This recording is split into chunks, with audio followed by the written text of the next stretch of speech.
আসসালামু আলাইকুম ওয়া রাহমাতুল্লাহি ওয়া বারাকাতুহু নাহমাদুহু ওয়া নুসাল্লি ওয়া নুসাল্লিমু আলা রাসূলিল কারীম আম্মা বাদ।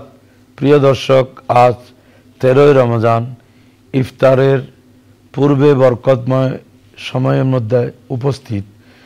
আজকে এই পবিত্র রমজানে আমাদের প্রিয় নবী সাল্লাল্লাহু আলাইহি ওয়া আলিহি ওয়াসাল্লামের যে অসংখ্য মূল্যবান নির্দেশনা, সেখান থেকে কয়েকটি বিষয় তুলে আনছি।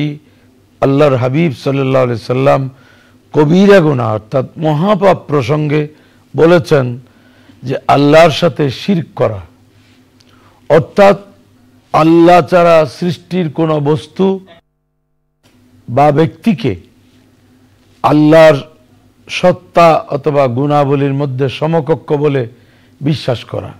এটা কোনো মুসলমান করতেই পারে না।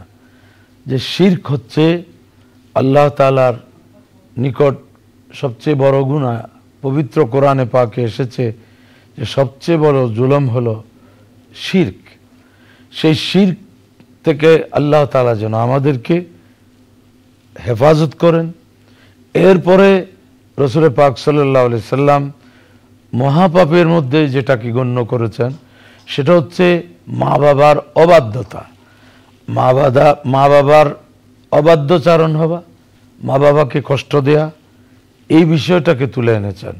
তার কারণ হচ্ছে একজন সন্তানের লালন পালনে সবচেয়ে বেশি অবদান রাখেন মা। এমন 3টি কষ্ট মা আঞ্জাম দেন যেখানে বাবা শত চেষ্টা করেও এখানে অংশীদার হওয়ার কোনো সুযোগ নেই। একটা হচ্ছে গর্ভধারণ, দীর্ঘ সময় গর্ভধারণ করা। দ্বিতীয় হচ্ছে প্রসবকালীন যে যন্ত্রণা, সেটা কেউ ভাগ করে নেওয়ার সুযোগ নেই। তৃতীয় হচ্ছে যে দীর্ঘ সময় লালন পালন করা।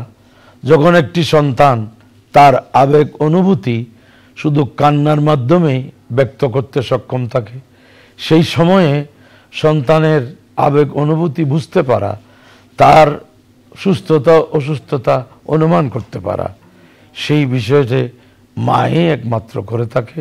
আল্লাহ আমাদেরকে সেই মা বাবার অনুগত হয়ে চলার তৌফিক দান করুন। আল্লাহুম্মা আমিন। আল্লাহুম্মা সাল্লি আলা সাইয়্যিদিনা মুহাম্মদ ওয়া আলা আলি সাইয়্যিদিনা মুহাম্মাদিন ওয়া বারিক ওয়া সাল্লিম।